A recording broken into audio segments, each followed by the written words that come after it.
기도하고 함께 시작하겠습니다. 사랑의 아버지 하나님 감사합니다. 오늘도 주님의 빚어가심을 경험하게 하심에 감사드립니다. 주님, 우리를 새롭게 하시는 그 주님의 능력을 경험하는 예배될 수 있게 도와주세요. 감사드렸고 예수님의 이름으로 기도드립니다. 아멘. 함께 찬양하실게요.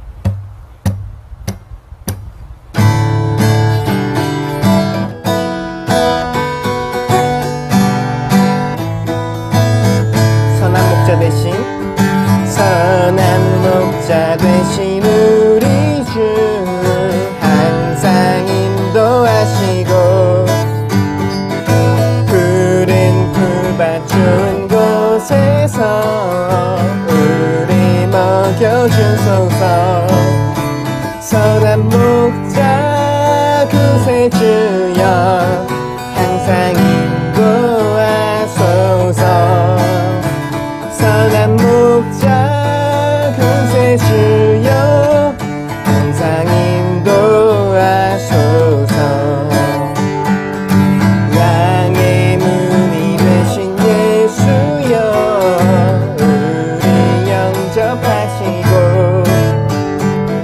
길을 잃은 양의 무리를 항상 인도하소서. 선한 목자 구세주여 기도 들어주소서. 선한 목자 구세주여 기도 들어주소서. 흠이 많고 약한 우리를 용납하여 주시고 넓고 크신 은혜로 자유 얻게 하소서. 선한 목자 구세주여 지금 나아갑니다. 선한 목자 구세주여 지금 나아갑니다. 일찍 주의 뜻을 따라서 살아가게 하시고 주의 크신 사랑 베푸사 따라가게 하소서. 선한 목자 구세주여 항상 인도하소서. 선한 목자 구세주여 항상 인도하소서. 선한 목자 구세주여 항상 인도하소서. 선한 목자 구세주여 항상 인도하소서.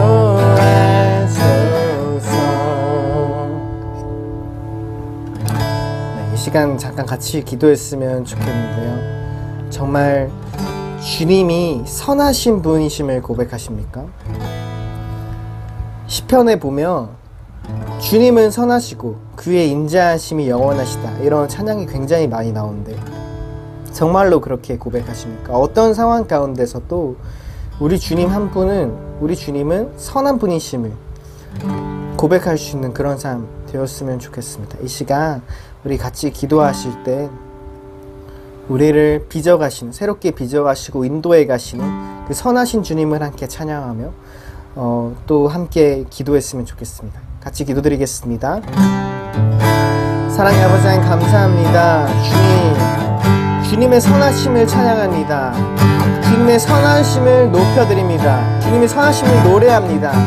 주님, 저를 새롭게 빚어가시는 주님을 찬양합니다. 우리를 새롭게 빚어가시고 그리스도의 형상으로 만들어가시는 주님을 찬양합니다. 주님을 기대합니다. 주님, 우리는 넘어지고 우리는 돌아서고 우리는 죄를 짓지만 주님은 선하시고 주님은 영원하시며 주님의 사랑이, 주님의 인자하심이, 영원하심을 고백합니다. 그 영원하신 주님의 사랑 속에 우리가 살게 도와주세요.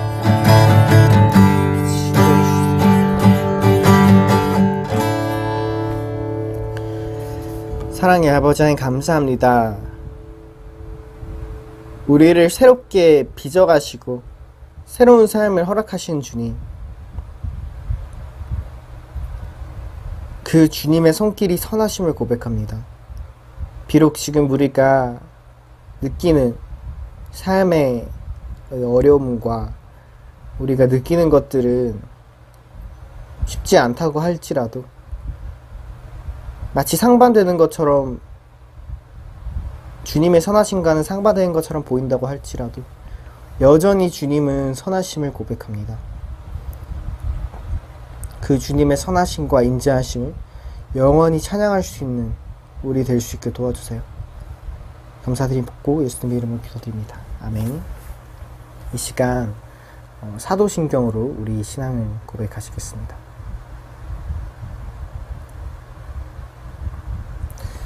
나는 전능하신 아버지 하나님, 천지의 창조주를 믿습니다. 나는 그의 유일하신 아들, 우리 주 예수 그리스도를 믿습니다.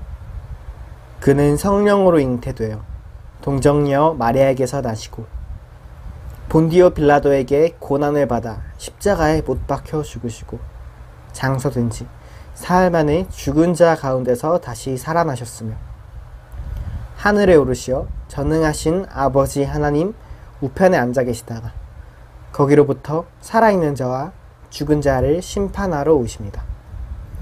나는 성령을 믿으며 거룩한 공교회와 성도의 교제와 죄를 용서받는 것과 몸의 부활과 영생을 믿습니다. 기도드리겠습니다. 하나님 아버지, 이 귀한 예배의 자리로 저희를 인도하여 주심에 감사를 드립니다. 주님, 여호수아 말씀을 우리 백정수 목사님을 통해서 저희에게 들려주심에 감사를 드립니다. 나와 내 집은 온전히 여호와만을 섬기겠노라 했던 그 여호수아의 고백과 그 삶을 저희도 본받고 저희도 그렇게 살아갈 수 있도록 저희를 인도하여 주세요. 저희에게 있는 우상들 모두 버리고 온전히 주님만을 섬기는 저희가 되기를 소망합니다. 주님, 너무나도 좋은 날씨 주심에 감사를 드립니다. 이 화창한 날씨와 같이 저희 영혼도 맑고 투명할 수 있도록 저희를 새롭게 하여 주세요. 말씀을 전하시는 우리 백정석 목사님 성령 충만함을 주시고 그 말씀을 듣는 저희들이 날마다 믿음이 성장할 수 있도록 인도해 주세요. 우리의 믿음의 주이신 예수 그리스도의 이름으로 기도드립니다. 아멘. 안녕하세요. 백목사의 크리스찬 독서교실. 이번 시간은 남아프리카 공화국의 대통령이었던 넬슨 만델라 평전을 소개합니다. 책 소개를 보면 삶과 이상을 일치시킨 참다운 영웅의 궤적을 담은 넬슨 만델라 평전, 남아프리카의 악명 높은 인종차별 정책인 아파르트 헤이트에 맞서 흑인 인권운동과 인간 평등을 위해 온 생애를 바쳐 투쟁한 넬슨 만델라의 일대기를 보여준다. 노벨 평화상을 수상하고 남아프리카 최초의 흑인 대통령이 되어 평화민주주의를 실현한 넬슨의 모습과 현재도 세계 평화와 인권운동의 정신적 지도자로 활동하는 삶을 통해 자유와 민주된 헌신을 그려낸다. 이건 이제 만델라 대통령이 돌아가시기 전에 쓴 평전이기 때문에 이렇게 나왔는데 2013년에 돌아가셨죠. 저도 남아프리카 공화국에 컨설팅 사업을 할 때 2번이나 가서 유럽의 아프리카 이 컨설턴트라고 가지고 교육을 받고 왔는데, 남아프리카 공화국은 마치 영연방 같은 호주나 캐나다 같은 백인들의 세상은 그렇고 흑인들의 세상, 아프리카 여러 나라와 비슷한 그런 상황이었던 것을 기억합니다. 자, 목차를 보면 상당히 문학적이죠. 이 책은 자크랑, 프랑스의 문화부 교육부 장관이었던 분이 쓰신 건데요. 상당히 문학적인 제목을 달고 역사적인 제목을 달고 만델라 대통령을 소개하고 있습니다. 자, 출판사에서는 이렇게 서평하고 있어요. 행동하는 양심, 우리 시대에 살아있는 영웅 넬슨 만델라. 인권 탄압의 한가는 투사에서 세계 평화 현실한 성자로 변신한 모습을 기록하고 있는데요. 만델라는 남아프리카 공화국의 템부족 족장의 아들로 태어났다. 그래서 이제 대학을 다니다가 흑인 인권에 대한 시위하다가 퇴학당하고, 그런데 그가 다시 이제 변화가사가 되고 또 흑인 인권 운동을 위해서 이런 조직을 창설하고, 그 다음에 그는 그 일로 인해서 감옥에 들어가서 종신형을 살고, 그러다가 27년 만에 이제 석방이 되고 다시 이제 흑인 인권 운동을 시작해서 결국은 당시에 이제 전 세계가 남아프리카 공화국이 백인들의 중심으로 흑인 차별하는 것에 대한 세계적인 제재와 함께 내부적인 흑인 운동과 함께 이제 드디어 흑인들에게 자유가 허용이 되고, 넬슨 만델라 대통령은 최초의 남아프리카 흑인 대통령이 됐다. 그러나 그가 이제 대통령이 됐으면 과거 백인들에 대해서 징계를 하고 처벌을 하고 처형을 하고 할 텐데 그는 화합의 정치를 했다. 그런 것들이 참 대단한 분이라는 걸 알 수가 있죠. 만델라는 극소수의 백인에 대사수의 아프리카 민족이 억압받고 학대받는 인간의 존엄성이 비합리적으로 짓밟히는 과정을 목격하고 그대로 둘 수가 없었다. 힘에 의지하던 투사가 인간에게 내재한 선의지와 자비를 믿는 성자로 발돋하는 순간이었다. 만델라는 결국 인종주의적 종족들과의 과거 만행에 대한 복수를 포기하고 지상에서 실현될 수 없으리라 여겼던 무지개의 나라를 건설했다. 그래서 그는 타인의 의견에 대한 존중과 관용, 민주주의를 향한 신념이 난 흑백 모두의 인간 정신의 승리였다. 사실 만델라 대통령이 만약에 피해 복수를 했다면 또 백인들은 백인들로 흑인들은 계속 그런 갈등이 있었을 텐데, 그 흑인들이 받았던 그런 혹독한 그런 피해를 힘으로 복수하지 않고 간용했던 것이 만델라 대통령의 위대함이라고 할 수가 있어요. 자, 그런데 이 책을 쓴 자크랑이라고 하는 분은 프랑스에서 12년에 걸쳐서 문화부와 교육부 장관을 역임했던 것인데, 그래서 프랑스에는 아주 그 문화 대통령이다 라고 할 정도로 유명하신 분이 이제 이 만델라 대통령의 전기를 쓰게 됐어요. 자, 그래서 이제 이 문화적 다원성을 중시한 그의 철학은 현대문화의 독창성과 포용력을 동시에 부여했다.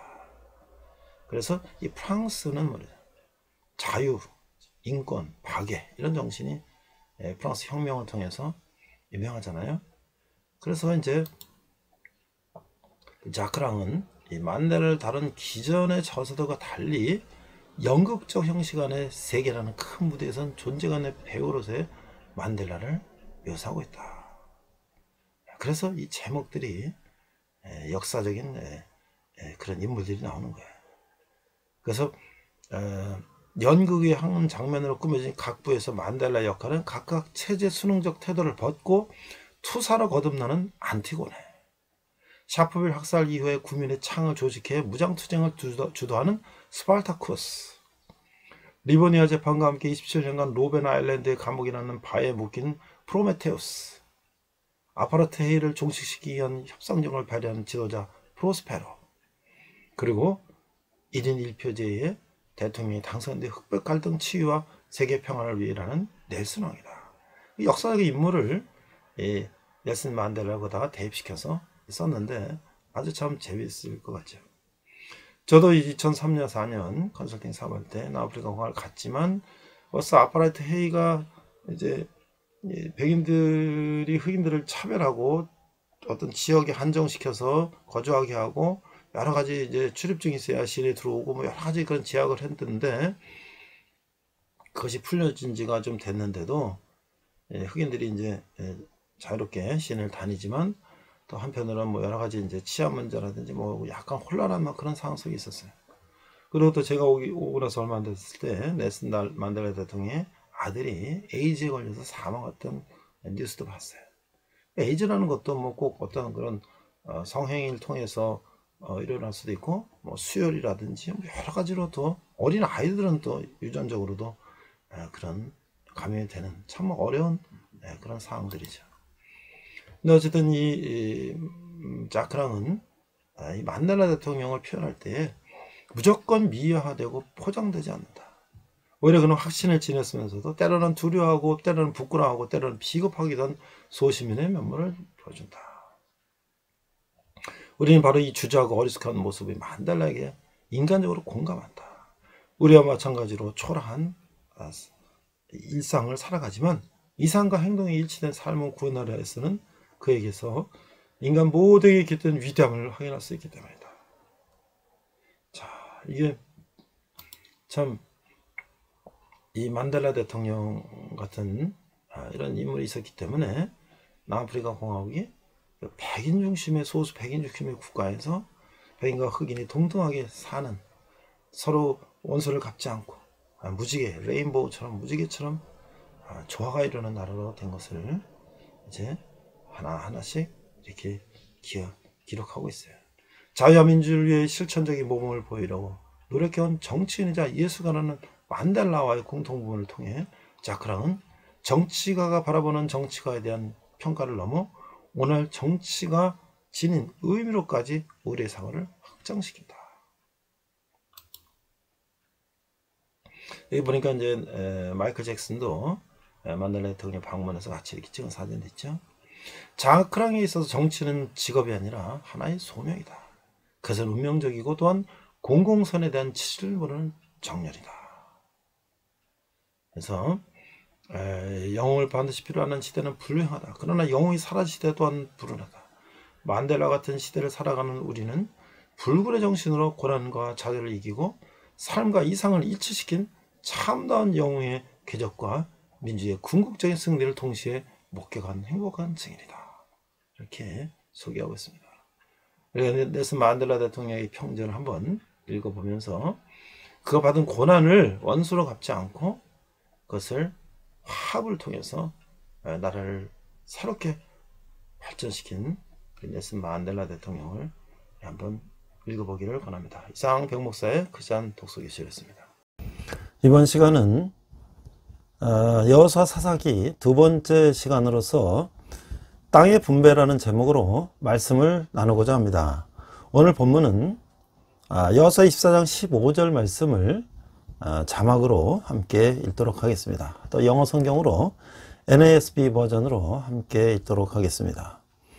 여호수아 24장 15절 만일 여호와를 섬기는 것이 너희에게 좋지 않게 보이거든 너희 조상들이 강 저쪽에서 섬기던 신들이든지 또는 너희가 거주하는 땅에 있는 아모리 족속의 신들이든지 너희가 섬길 자를 오늘 택하라.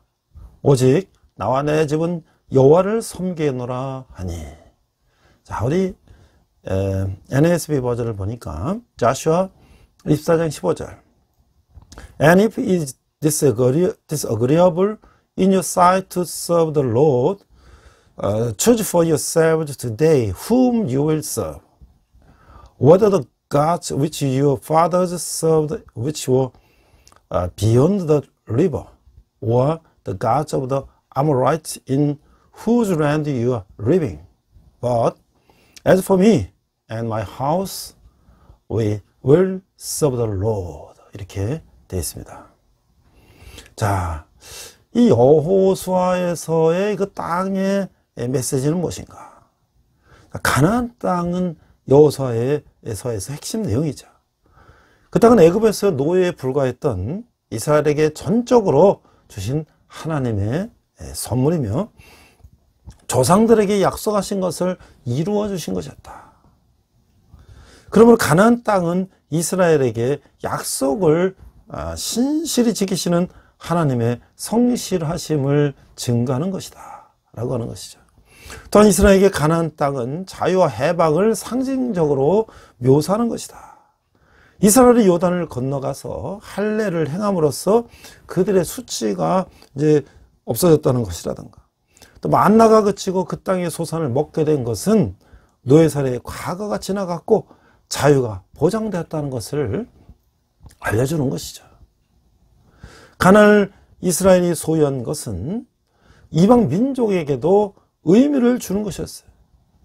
이스라엘이 요단을 건넌 후 기념물을 세워서 이는 땅의 모든 백성으로 여호와의 손이 능하심을 알게 하며 영원토록 경외하게 하려 하심이라 라고 여호수아 4장 24절에서 말씀하고 있어요. 이스라엘이 소유한 땅은 이방인들에게 하나님의 권능과 모든 땅을 지배하시는 하나님의 주권을 가르치시는 역할을 했다라고 하는 것이죠. 또 그 땅은 이스라엘의 신실함을 시험하는 도구였어요. 하나님의 선물을 유지할 수 있는 열쇠는 율법에 순종하느냐에 있었다고 하는 것이죠.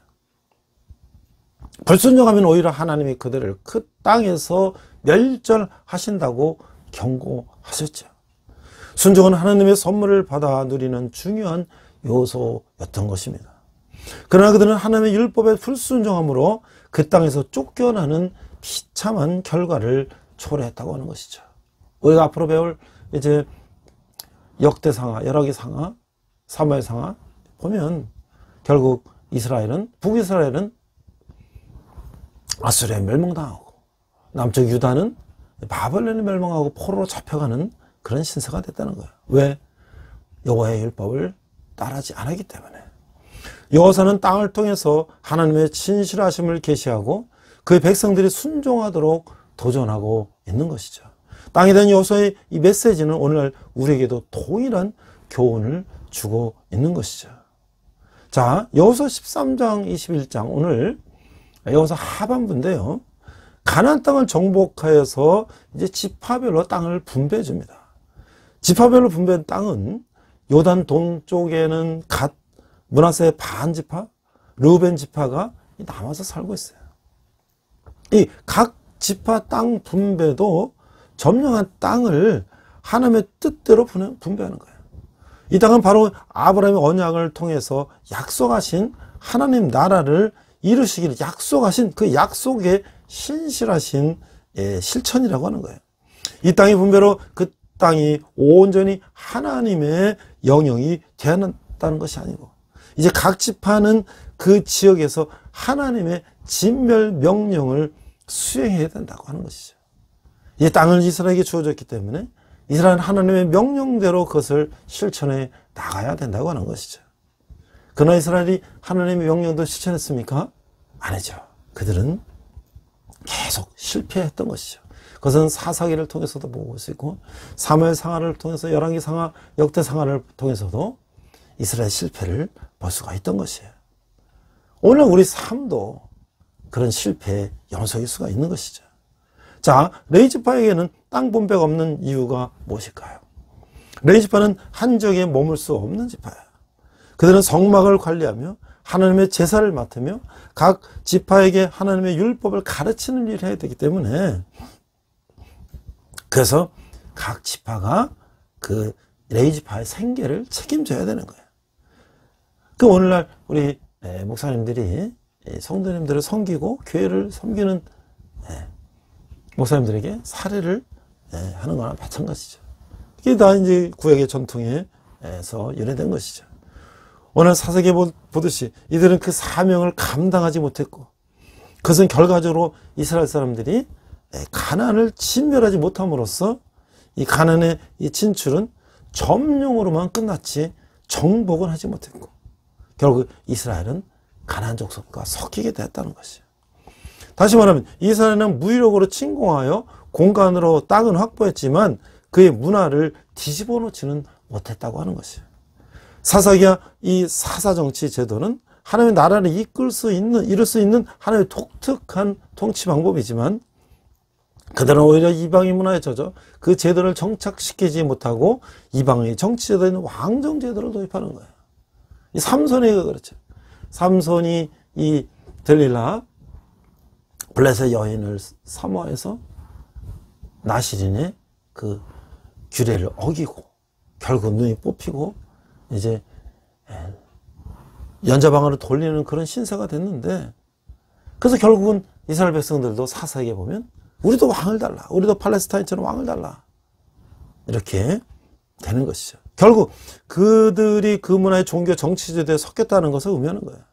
결과는 나중에 하나님이 바르게 절하지는 남은 자 7,000명을 두고 하나님 나라를 회복하려는 운동이 이제 열왕기에서 이루어지고 있는 것이죠. 그래서 우리가 이 끝마치지 않은 영적 전쟁인 것이에요. 이스라엘은 가나안 땅을 분배하는 과정에서도 불순종을 했어요. 요단 동편 땅을 차지했던 루벤, 갓, 므낫세 반지파는 그 숫 사람과 마아사 사람을 쫓아내지 않았고, 유다 지파는 예루살렘에 거주하던 여부수족을 쫓아내지 않았어요. 에브라임 지파는 겟셀에 거하는 가나안 사람을 쫓아내지 않았어요. 또 요단 강변의 땅을 얻은 므낫세 반지파는 그들이 얻은 땅에 거주하는 가나안 사람들을 쫓아내지 않았어요. 하나님 모세를 통해서 가나안 족속을 모두 진멸하라고 명령하셨는데, 그들이 이스라엘을 유혹하여 하나님을 떠나게 할 것이기 때문이에요. 그러나 이스라엘은 자신의 편리와 이익에 눈에 어두워 가나안 족속을 적극적으로 내쫓지 않았던 것이죠. 그들은 새로 정복한 땅을 정착하고 도시를 건설하기 위해서 가나안 원주민들에게 건축과 농사기술을 배워야 했고, 그들의 노동력 또한 필요했을 것이에요. 이스라엘은 가나안 주민을 종으로 삼고 자신의 편리와 이익을 누렸고, 그들이 존재를 극히 미미하게 여기며 교만한 관용을 베풀었던 것이에요. 그러나 결국 이스라엘은 가나안 땅에서 끝마치지 않는 전쟁으로 인해 재가하지 않은 올무에 스스로 빠졌던 것이죠.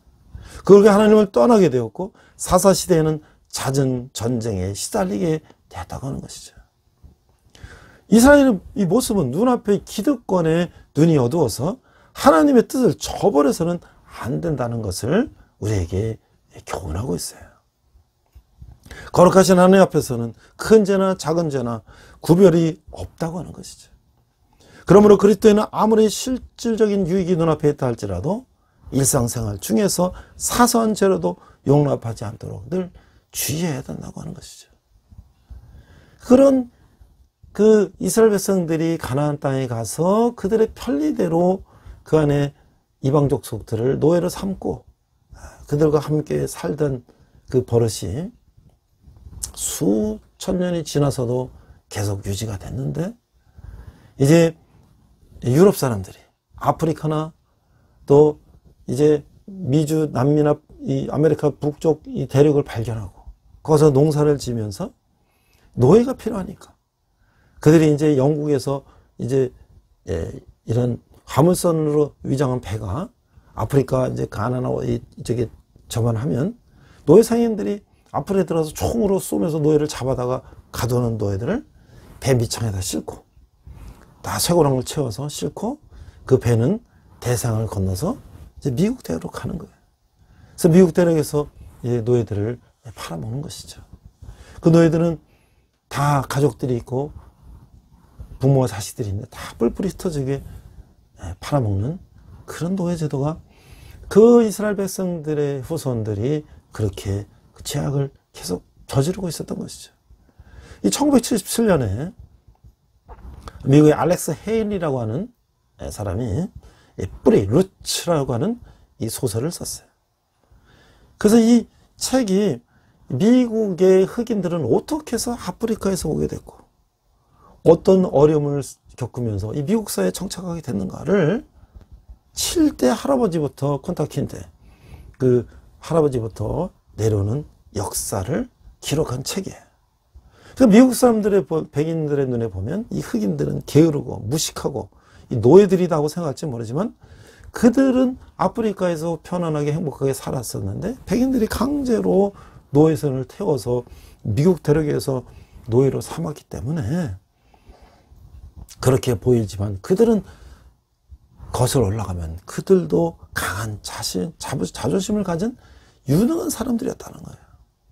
그래서 이 알렉스 헤일리가 이 소설을 썼을 때 이 세계적인 엄청난 센세이션을 일으켰던 것이죠. 그래서 이게 TV 시리즈로 바뀌고 에미상도 수상하고 골든글로브 상도 수상하고 많은 상을 받았어요. 최근에 우리나라 오징어 게임이라는 드라마가 뭐 에미상을 몇 개를 탔다 그러죠. 이 대단한 세계적인 이제 이슈가 됐어요. 그래서 많은 이 다인종 국가, 미국까지 이제 이 다인종이 결혼한 그런 국가 아닙니까? 그런 그들도 자기 조상이 누군가를 찾는 그런 계기가 됐다는 거예요. 제가 아프리카 올랜도에 유니버설 스튜디오라는데 올랜도에 이제 컨퍼런스가 있어서 갔다가 잠깐 시간 내서 가보니까 뭐 놀이기구도 있고 뭐 여러 가지 영화 세트가 다 있는데 어느 구석에 코너에서 줄을 쫙 서 있더라고요. 그래서 뭔가 그랬더니 미국 사람들이 자기 이름을 대면 자기 조상이 유럽 어디서 왔고 이런 걸 알려주는 뭐 그런 부스가 있었어요. 근데 그들도 자기들의 조상이 누구였는지 궁금했던 것이죠. 자, 이 콘타킨테는 아프리카, 서아프리카 감비아에서 이제 살았는데 어느 날 나무를 베러 갔다가 노예상에 붙잡혔어요. 그래가지고 이제 이 배 밑창에 이제 갇히게 되는 거죠. 그런데 이 노예선을 운행하는 이 백인들은 노예들이 반란을 일으키면 안 되니까 발을 다 묶어가지고 바닥에다 다 쇠고랑을 채워놓는데 뭐 거의 뭐 분뇨 똥오줌 뭐 해서 뭐 정말 짐승 같은 그런 환경 속에서 대상을 이제 배를 타고 건너가는 거죠. 거기서 죽으면 바다에 빠뜨려 버리고. 근데 거기서 이제 이 돼지우리 같은 데서 이 흑인들이 자유를 위해서 이제 반란을 일으키는 그런 장면도 나오고. 그 다음에 이제 그 쿤타킨테가 자신의 이름을 노예로 살면서도 유지하려고 했던 그런 장면들이 나와요. 그래서 백인들은 쿤타킨테에게 톱이라는 이름을 지어주고 그 이름을 불러봐라. 그런데 쿤타킨테는 그걸 받아들이지 않는 거야. 너 이름은 너의 영혼을 의미한다. 라고 하는 그 아버지 말을 기억하면서 자기 이름을 지키는 것이죠. 또 이 가족들, 그 자유를 얻고 후손들에게 자유를 물려주기 위한 그 투쟁, 그 가족의 소중함, 이런 것들을 이제 이 드라마는, 이 소설은 보여주고 있는 거예요. 사실 1960년대 흑인 인권운동가 마틴 루터 킹 목사님이 흑인 인권운동을 주장하고 몽고메리에서 버스에서 백인들이 흑인 여성이 자리 양보하지 않았다고 그를 두들겨 패고 경찰에 갖다 집어넣은 거를 항의하면서 버스를 타지 않는 보이콧 운동, 걸어다니는 운동 이렇게 하면서 결국 그 버스 회사가 이제 파산 지경에 이르니까 사과하고, 그러면 또서부터 흑인들의 인권들에 대한 다시 자각이 되고, 그러나 결국은 킹 목사님은 이제 백인들에 살해당했죠. 그런 시기에 이제 알렉스 헤일리의 뿌리가 이제 폭발적으로 이런 흑인 인권운동에 대해서 완전히 사회적인 이슈로 만들었던 것이죠. 물론 결국 이제 2000년대 와서는 오바마 대통령이라는 흑인계 최초의 미국 대통령도 탄생됐던 것은 이 백인들이 흑인들을 노예로 삼고 그들의 종으로 부리고 인간 이하로 삼았던 그런 역사적인 아픔을 알렉스 헤일리의 뿌리는 보여주고 있는 것인데, 그래서 어디서부터 근원이 됐을까? 그것은 바로 이스라엘 백성들이 가나안 땅에 가서 하나님의 뜻에 따르지 않고 그들 마음대로 이스라엘 사람들, 가나안 족속들과 같이 더불어 살면서 인간의 생각대로 자기 소견에 옳은 대로 사는 것이 그 뿌리가 아니었느냐. 그래서 사사기 시대의 그 타락상을 극명하게 보여주고, 열왕기 시대 상하의 남과 북으로 분열된 이스라엘의 그 악한 왕들을 통해서 그 뿌리는 악의 뿌리는 이어져 왔던 것이죠. 자, 이제 우리가 이 여호수아서를 보면 이 갈렙이라고 하는 그 인물을 우리가 또 잊어서는 안 되죠. 그 약속의 땅의 정탐을 마치고 이제 보고를 할 때 다른 모든 정탐꾼의 의견에 반대하는 다른 10명은 안 됩니다. 안 됩니다 했는데 이 갈렙은 여호수아 갈렙은 우리 밥입니다 하고 우리가 이길 수 있다 라고 주장했던 사람 누구야? 바로 갈렙이었다고 하는 것이죠. 45년이 지나 그의 나이가 85세가 돼서도 갈렙은 여전히 하나님 대한 가슴 폭찬 열정과 용기를 소유하고 있었어요. 그는 이제 적들과 싸워서 헤브론을 이제 정복했고 이 갈렙이 싸움을 잘하는 용맹한 장군은 아니었을지 몰라도 깊은 신앙과 열정을 소유한 인물이었다는 것은 분명하다고 하는 것이에요. 숱한 영적 싸움을 이끌어야 할 신앙 공동체의 지도자는 다양한 능력과 은사를 소유하는 것이죠. 그렇지만 하나님에 대한 열정이 있는 믿음과 확신이 없다면 그런 것은 아무런 소용이 없다고 하는 거예요. 믿음의 열정은 나이를 무섭게 하고 공동체 앞에 가로막힌 크고 견고한 성읍이라도 할지라도 무너뜨릴 수 있음을 보여준다고 하는 것이죠. 더 나아가 이 갈렙은 그의 삶을 통해서 이 가진 믿음의 열정은 자칫 빠지기 쉬운 맹목적인 추구가 아닌 분별력과 지혜를 가진 그런 마음가짐이라는 의지적인 요소를 소유하고 있다 하고 하는 것이죠. 그의 긍정적 마음가짐은 그신 하나님과 그분의 말씀하신 약속을 보는 자세를 결정하게 했던 것이죠. 또 자신과 공동체에 닥친 문제를 평가하는 안목을 결정하겠다고 하는 것이에요. 그리고 그의 마음의 자세, 그 이상의 확신에 찬 행동을 가져왔던 것이죠. 갈렙은 그의 삶을 통해 분별력과 지혜를 동반한 믿음의 열정을 보여주었던 것이에요. 그는 철저하게 이스라엘의 지도했던 여호수아를 쫓아가는 팔로우십을 볼을 보였다라고 하는 것이죠. 이를 통해 모세가 지도자로 했을 때보다 오히려 백성들이 지도자에 대한 불평이나 원망이 없어지고 이들이 하나로 묶어졌다 라는 것을 보여주게 하는 거예요. 자, 이제 오늘 본문을 우리가 읽었는데 여호수아의 유언적 권면 선택하라. 그 여호수아 22장 24장은 여호수아의 죽음과 유언을 담고 있어요. 땅의 분배가 끝나고 이제 이스라엘은 그 땅에서의 삶을 시작하게 되었어요. 이들에게 하나님의 나라로서의 삶의 기준이 있어야 하는 것이죠. 왜냐하면 이제부터 이들이 할 일은 이 땅의 종교, 정치, 문화를 하나님의 것으로 바꾸어 놓는 진멸작전을 개시하기 때문에 있는 거예요. 섞이면 하나님 나라를 세울 수가 없는 것이죠. 이 때문에 여호수아는 자기 백성에게 섬길 신을 오늘 택하라고 강력하게 권면하고 있는 거예요. 여호수아 1장 6절에서 9절의 권면을 실천하는 삶을 살았기에 여호수아는 이런 유언을 할 수가 있었던 것이죠. 이 선택 이야기는 신명기 29장 30장의 연장선상에서 우리가 읽어보면 이해가 잘 될 수 있다고 하는 거예요. 여호수아 24장 15절 만일 여호와를 섬기는 것이 너에게 좋지 않게 보이거든 너희 조상들이 강 저쪽에서 섬기던 신들이든지 너는 너희가 거주하는 땅에 있는 아모리 족속의 신들인지 너희가 섬길 자를 오늘 택하라. 오직 나와 내 집은 여호와를 섬기노라. 오늘 읽은 본문입니다. 이렇게 말하면서 여호와를 택할 것을 권면하고 있는 거예요. 그렇습니다. 우리 여호와를 선택하는 것만이 유일한 선택이고 일생에서 가장 멋진 선택을 하는 것이에요. 그에는 여호수아는 24장에서 이렇게 설교하고 있는 것이죠. 그러나 오라 이 이스라엘의 그런 선택이 한 세대가 지나면서 바뀌고 이스라엘은 또다시 어려움 속으로 빠져들어가게 되는 것이죠. 그것이 사사기라고 하는 것이죠. 오늘날도 이런 일들은 우리가 많이 볼 수가 있는 것이죠. 인간의 삶은 선택의 삶이에요. 그것은 선과 악을 알게 되는 선악과를 따먹은 결과로는 형벌이기도 한 것이에요. 하나님과 사랑의 관계를 맺으시고자 우리를 창조하셔서 에덴에 두시고 우리로 풍족한 삶을 누리도록 모든 것을 완벽하게 만들어 두셨을 때 우리는 선택이라는 것을 할 필요가 없었어요. 하나님 우리에게 모든 것을 다 좋은 것을 한 곳에 에덴에 주셨기 때문에 그러나 인간이 하나님을 배반하는 순간 우리는 선택을 해야 되고 결핍의 삶으로 전락했다고 하는 것이에요. 그래서 보다 나은 것을 찾아 선택하는 삶을 살게 된 것이죠.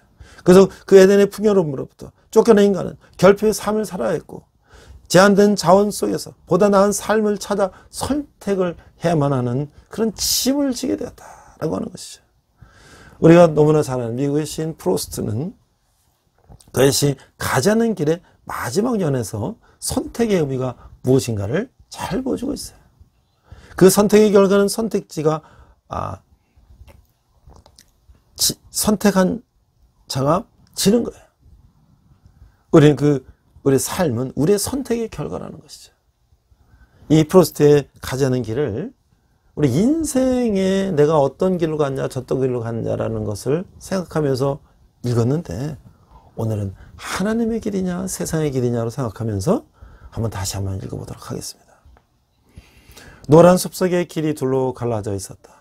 안타깝게도 두 길을 한꺼번에 갈 수 없는 한 사람의 여행자에게 오랫동안 서 있었다. 한 길이 덤불 속으로 구부러져 있는 데까지, 눈 닿는 데까지 멀리 굽어보면서, 그리고 다른 한 길을 택했다. 똑같이 아름답고 아마 더 좋은 이유가 있는 길을.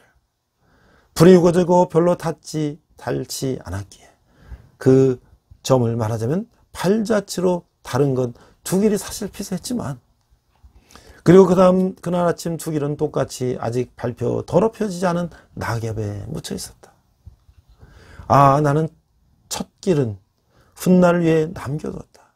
길은 계속 길로 이어지는 것을 알기에 내가 과연 여기 돌아올지 의심하면서도, 어디선가 먼 훗날 나는 한숨 쉬며 이 이야기를 하고 있겠지. 숲속에 두 갈래 길이 있었다고. 그리고 나는 사람들이 덜 걸은 길을 택했다고.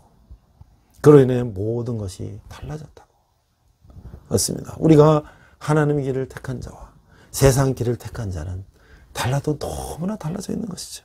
먼 훗날 우리 천국에서 우리가 만날 수 있느냐 없느냐, 이 엄청난 차이가 있는 것을 우리는 모르고 있는 것이죠. 그래서 우리 시편 1편에서도 시편 기자는 이렇게 말씀하고 있어요. 1절, 복 있는 사람은 악인의 꾀를 따르지 아니하며 죄인들의 길에 서지 아니하며 오만한 자들의 자리에 앉지 아니하고, 2절, 오직 여호와의 율법을 즐거워하며 그의 율법을 주하러 묵상하는도다. 3절, 그는 신학가의 신나무가 철을 따라 열매를 맺으며 그 잎사귀가 마르지 아니함 같으니 그 하는 모든 일이 다 형통하리로다. 4절, 악인들은 그렇지 아니하며 오직 바람이 나는 겨와 같도다. 5절, 그러므로 악인들은 심판을 견디지 못하며 의인들이 모임에 들어가지 못하리로다. 6절, 모를 의인들의 길은 여호와께서 인정하시나 악인들의 길은 망하리로다. 이게 여호와의 율법을 주야로 묵상하고 하나님의 형통함으로 축복받는 삶과 그렇지 못하며 결핍하는 삶을 사는 것의 선택은 바로 우리 몫이라고 하는 거예요. 신명기 30장 15절에 19절, 우리가 앞에서 신명기를 우리가 나눴죠. 15절, 보라 내가 오늘 생명과 복과 사망과 화를 네 앞에 두었나니. 16절, 곧 내가 오늘 너에게 명령하여 내 하나님 여호와를 사랑하고 그 모든 길로 행하여 그의 명령과 규례와 법도를 지키라 하는 것이라. 그러면 내가 생존하며 번성할 것이요 또 내 하나님 여호와께서 내가 가서 차지할 땅에서 내게 복을 주실 것입니다. 17절, 그러나 내가 많이 마음을 들이켜 듣지 아니하고 유혹을 받아 다른 신들에게 절하고 그를 섬기면. 18절, 내가 오늘 너에게 선언하노니 너희가 반드시 망할 것이라. 너희가 요단을 건너서 차지한 땅에서 너희 날이 길지 못할 것이니라. 19절, 내가 오늘 하늘과 땅을 불러 너에게 증거를 삼노라. 내가 생명과 사망과 복과 저주를 네 앞에 두었은즉 너 내 자손이 살기 위하여 생명을 택하고. 20절, 내 하나님 여호와를 사랑하고 그의 말씀을 청종하며 또 그를 의지하라. 그는 내 생명이시오 내 장수이시니 여호와께서 내 조상 아브라함과 이삭과 야곱에게 주리라고 맹세하신 땅에 내가 거주하리라. 오늘날 이스라엘을 바라보면, 제가 3년 전에 코로나 전에 신학대원 동기 10명과 함께 이스라엘 한 2주간 다녀왔는데요.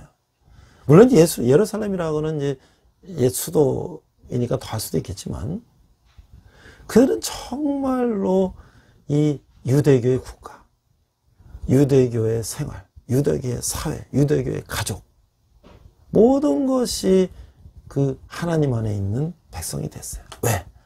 그들은 수천 년 동안 하나님을 떠나서 포로도 잡혀가고 노아의 홍수도 만나보고 여러 가지 핍박과 고난을 겪고 이젠 다시는 그들이 하나님을 떠나지 않으리라고 맹세하고 2000년 동안 전 세계에 흩어져 살다가 2차 세계대전 후에 다시 모였기 때문에 그들은 모든 것이 하나님 중심이 된 거예요.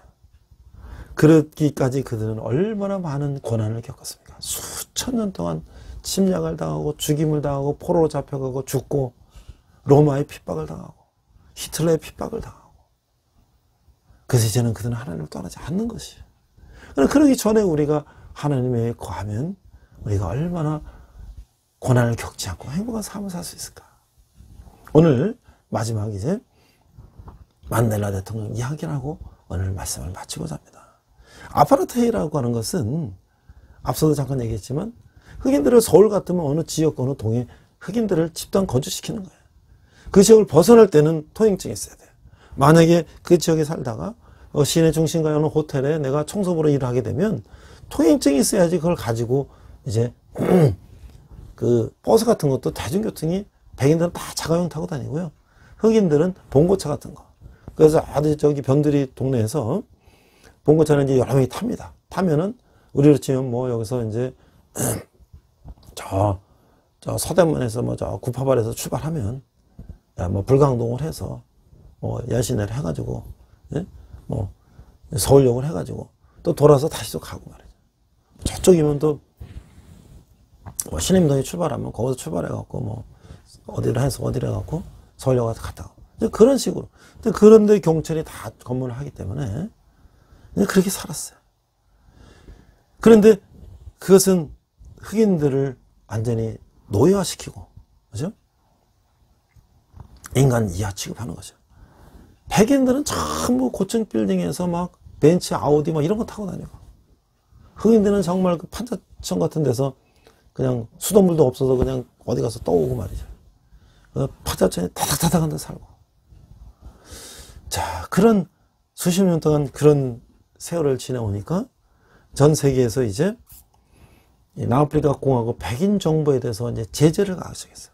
월드컵에도 못 나오게 하고, 또 올림픽에도 못 나오게 하고, 계속 그런 규제를 하고, 또 내부적으로는 만델라 대통령을 비롯한 많은 이제 흑인계 지도자들이 이제 흑인 인권 운동을 하고, 그러면 또 이제 백인들은 정부는 그들을 잡아다 체포하다 감옥에 넣고 구타하고, 이런 이제 반복이 일어났는데 결과적으로 넬슨 만델라라고 하는 한 지도자가 27년간이라는 옥고를 치르고 그가 다시 석방이 돼서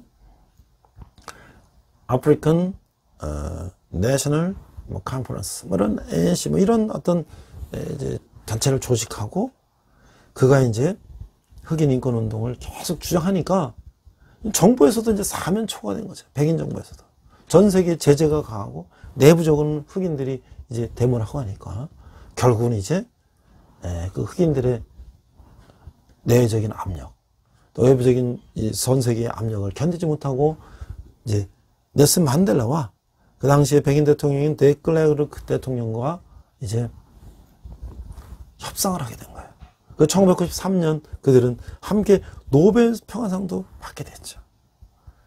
그래서 이제 새로운 이제 선거가 이루어지고 1994년 넬슨 만델라는 아프리카 공화국 최초의 흑인 대통령이 된 거예요.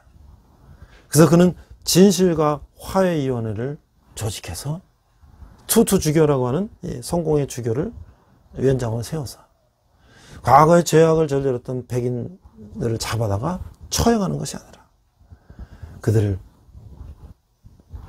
과거에 잘못된 것들은 다 찾아서 고발하되 그들을 용서하는 그런 정말 흑인들이 받은 그 고초를 생각하면 있을 수 없는 그런 선한 정책을 폈던 것이죠. 인종차별 시절에 흑인들이 인종차별 반대 투쟁을 하면 그들은 화형을 시키고 불에 태워 죽이고 총살을 해서 죽이고 얼마나 고문을 하고 간악한 노예섬에다가 수용하고 말이죠. 그렇게 했는데 그들을 용서한다는 것은 정말 이건 위대한 인간의 승리라고 하는 것이죠. 그러면서 그 피해자 가족들의 요청에 의해서 그 무덤에다가 비석을 세워주고 이제 다시 새로운 레인보우 무지개 국가를 세워나가는 것이죠. 그래서 이 남아프리카 공화국은 사실 제가 가보니까 이 아프리카에서 잘 사는 나라예요. 그래서 뭐 벤츠나 뭐 이런 자동차도 남아프리카 공화국에서 생산하고 땅덩어리가 뭐 한반도에 뭐 수십 배니까요. 그 땅 안에 레소토라고 하는 조그만 국가도 있어요. 남아프리카 공화국이 얼마나 큰지. 그런데 흑백이 화합을 하고 경제를 발전시키고 이제 다시 세계의 아름다운 모델 국가가 되는 것은 바로 한 사람의 위대한 지도자가 있었기 때문이다. 그래서 그런 만델라 대통령은 이제 은퇴한 후에도 이제 세계에 그런 선한 영향력을 끼치면서 그런 생을 살았다는 것이죠. 그래서 그가 이제 마지막 위독 상태에 빠져서 돌아가시게 됐을 때 그 병실에서 95번째 생일을 맞았어요.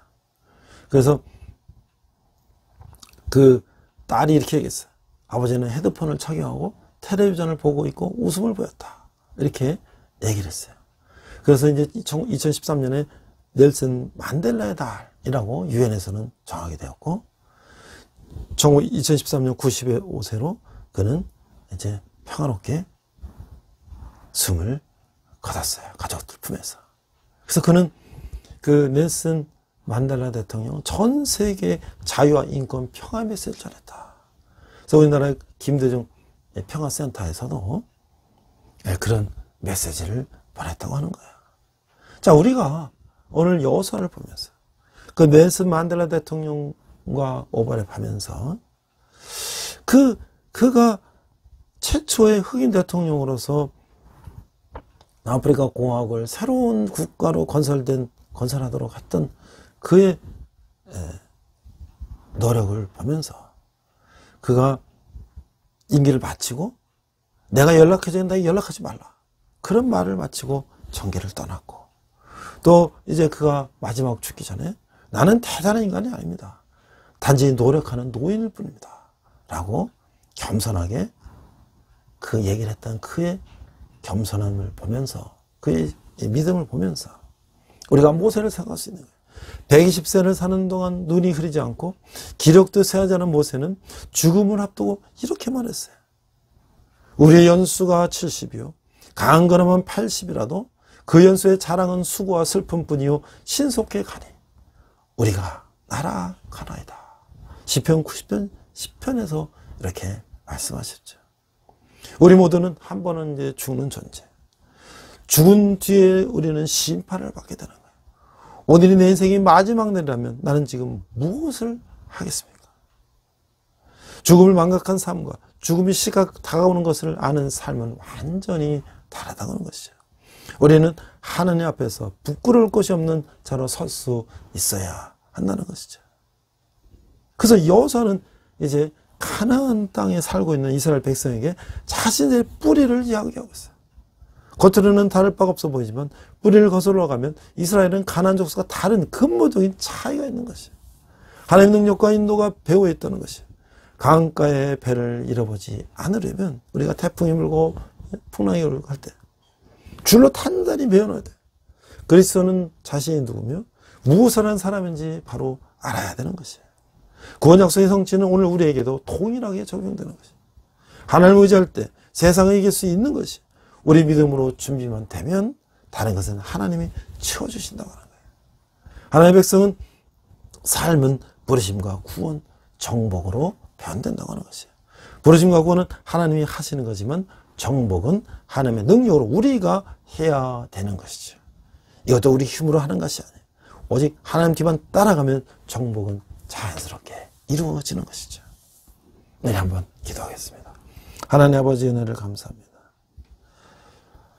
이스라엘 백성들이 가나안 땅을 정복했지만 그것을 진멸하지 못하고 거기에 동화되어서 자기의 속에는 옳은 대로 사는 삶을 살며 다시 멸망해 가는 것을 봅니다. 하나님 아버지 우리 결단하게 하시고 하나님 편에 서는 저희가 되게 하여 주시옵소서. 감사드리며 예수님 이름으로 기도했습니다. 아멘. 시간 헌금 찬양 하시겠습니다.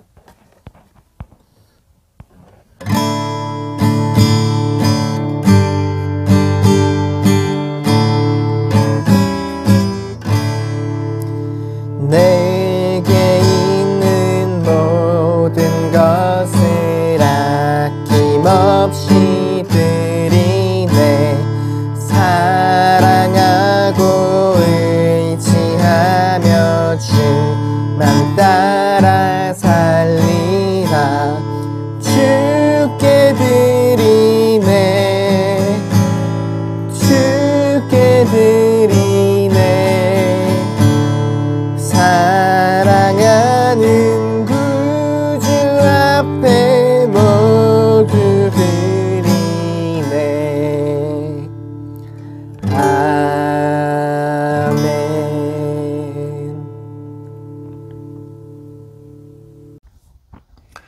자, 이제 이 학기도 이제 시작이 됐고요. 우리 대학생들이 이제 대면 수업으로 거의 2년 반 만에 이제 학교에 나와서 정상적인 수업을 합니다. 저희는 기숙사 학생들을 위해서 그동안 예배를 했는데요. 학생들이 이제 다시 기숙사에 학생들이 모이기 때문에 예배를 하고 싶다고 요청이 왔어요.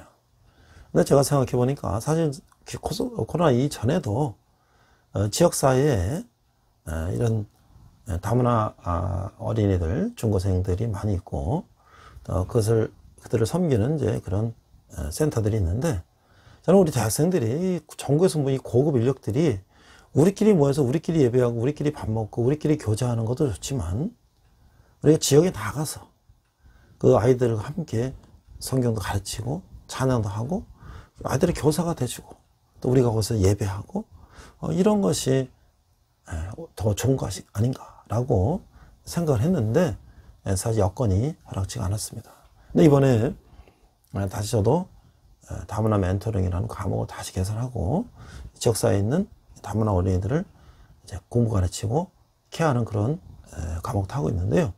주일에는 우리 대학생들이 가서 어린이들을 함께 성경 가르치고 함께 예배하고 그런 기회를 마련하고자 생각했던 것이 드디어 현실화됐습니다. 그래서 이번 주부터는 11시 학생들이 가서 어린이들 예배를, 중고등 예배를 함께 드리고 또 분반 공부도 하고 점심도 먹고 그 다음에 우리 대학부 예배를 하고 돌아오는 그런 이제 본격적으로 우리가 현장에 나가는 그런 대학부 예배를 하고자 합니다. 이제 많은 우리 학생들이 정말 기숙사에서 그냥 하루 종일 누워서 쉬고 공부하고 이것이 아니라 또 편하게 기숙사에서 그냥 이렇게 예배하고 하면 편하지만 우리가 좀 더 부지런히 현장에 나가서 봉사하고 예배한다면 그들의 삶이 분명히 변할 것입니다. 하나님이 그들을 축복해 주실 것입니다. 오늘 이스라엘 백성들에게 배운 것처럼 앉아서 그냥 나태해지면 한없이 나태하고 길러져요. 열심히 나가서 움직이고 활동하면 하나님이 그에 큰 축복을 주실 것입니다. 여러분들을 위해서 많은 기도와 후원을 부탁드립니다. 여러분들이 헌금하시는 헌금과 후원은 우리 청년들이 주님께 돌아오는데 귀하게 사용될 것입니다. 우리 함께 기도하겠습니다. 하나님 아버지 은혜를 감사합니다. 우리 작은 예물을 주님께 드렸습니다. 예물이 쓰는 것마다 주님의 영광이 나타나게 하시고 특별히 청년들이 주님께 돌아오는데 귀하게 사용되게 하여 주시옵소서. 지금은 우리 주 예수 그리스도의 은혜와 하나님 아버지의 극진하신 사랑과 성령님의 감화감동 역사하시며 우리 이스라엘 백성들처럼 좌절하고 안주하는 것이 아니라 여호수아 칼렙처럼 하나님 뜻을 따라 앞으로 나아가기를 다짐하는 온라인 예배를 드리는 우리 성도들, 열방의 백성들과 선교사님들이, 특별히 북한에서 고통받는 북한 동포들이 지금부터 영원토록 함께 하시기를 간절히 축원합니다. 아멘. 우리 선한 능력으로 찬양하시면서 한 주간 승리하시기 바랍니다. 이 시간 함께 결단 찬양 선한 능력으로 부르시겠습니다.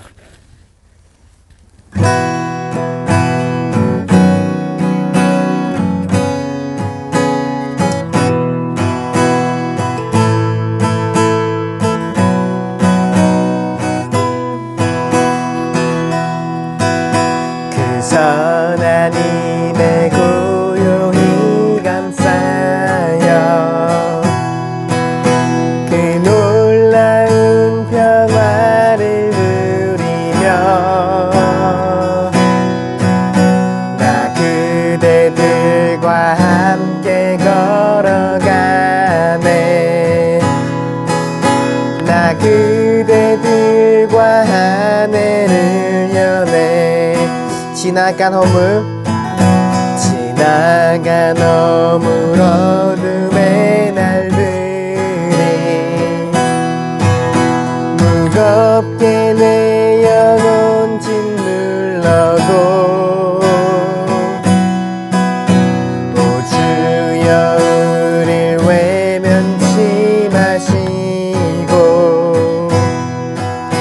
약속의 구원을 이루소서. 그 선한 힘이 우릴 감싸시니 믿음으로 일어나리 기대하네. 주 언제나 우리와 함께 계셔 하루 또 하루가 늘 새로워. 주께서 밝히신 작은 촛불이 어둠을 헤치고 타오르네. 그 빛에 우리 모두 하나 되어 오늘 위에 비추게 하소서.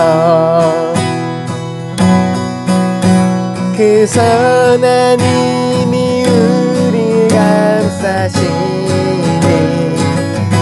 믿음으로 일어날 일 기대하네. 주 언제나 우리와 함께 계셔 하루 또 하루가 늘 새로워. 이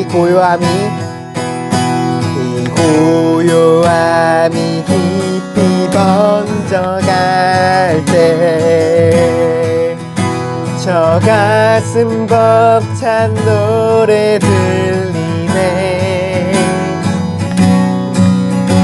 다시 하나가 되게 이끄소서. 당신의 빛이 빛나는 이 밤 그 선한 힘이 우릴 감싸시니 믿음으로 일어나리 기대하네. 주 언제나 우리와 함께 계셔 하루 또 하루가 늘 새로워. 주 언제나 우리와 함께 계셔 하루 또 하루가 늘 새로워. 주님과 동행하는 복된 한 주 되시길 축복합니다.